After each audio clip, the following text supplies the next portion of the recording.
Gary, 1-0 win away here at Coventry Sphinx.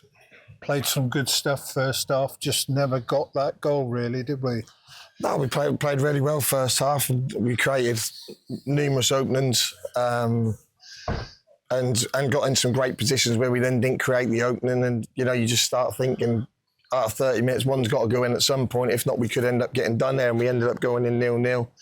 We come out second half. Again, we looked semi-dangerous and scored the goal, and then obviously with the sending off, which was obviously to get booked within a couple of minutes of coming on and getting booked again is not acceptable. That's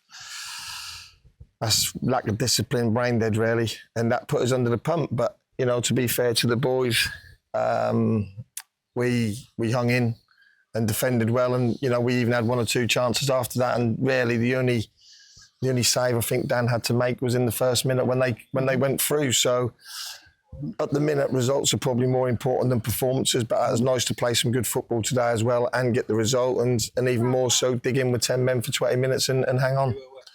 I thought Chris, when he came on, like you say, he looked quite lively, didn't he? Especially when we went down to 10 men, he seemed to get on the end of everything, just couldn't finish. Yeah, I'm pleased for Chris as well. He's waited and he's still learning about us and the level, like this northern level, because he's been in the southern, that is a lot different. But I think he scored 5 or 6 goals for us now, and he's a handful. But the other 2 boys as well worked really hard first half. The 3 boys, Connor, Jordan, Chris,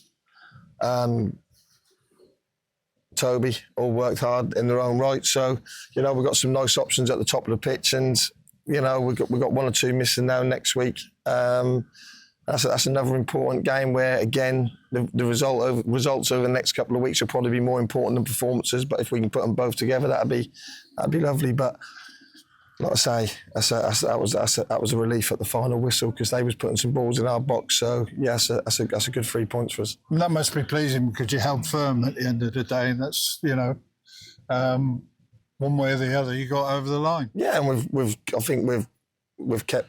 We only let 1 goal in the last 3, which is pleasing. So that gives us a little platform to build on. But we know we're going to have, the game Wednesday, the game today was chalk and cheese. We had a lot more of the ball today and dominate possession than we didn't the other night, and we showed that we can do both sides. So all in all, that's been 4 points from the week. That's not been too bad. Injuries, how are we looking on the injury front? Jordan O'Brien went off. Yeah, he's just stiffened up. Like he's fit. But he's just got a niggle, that's all. But, sometimes you have to play with niggles. That's what you have to do. I got him off when I could.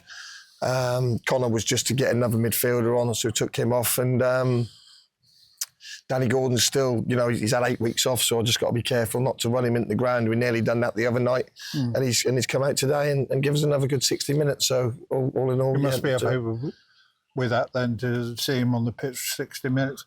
Is that going to be the intention going forward? He had a really good pre-season. He had a great pre-season. He worked really hard in the off-season, and unfortunately he got his injury, which has set him back probably 5 or 6 weeks. So he'll be a work in progress over the next few weeks, and he's a good lad, and he'll work hard away from the club to get himself back to where he was. Okay, Gary. Thank you very much for your honesty, and we'll see you next week.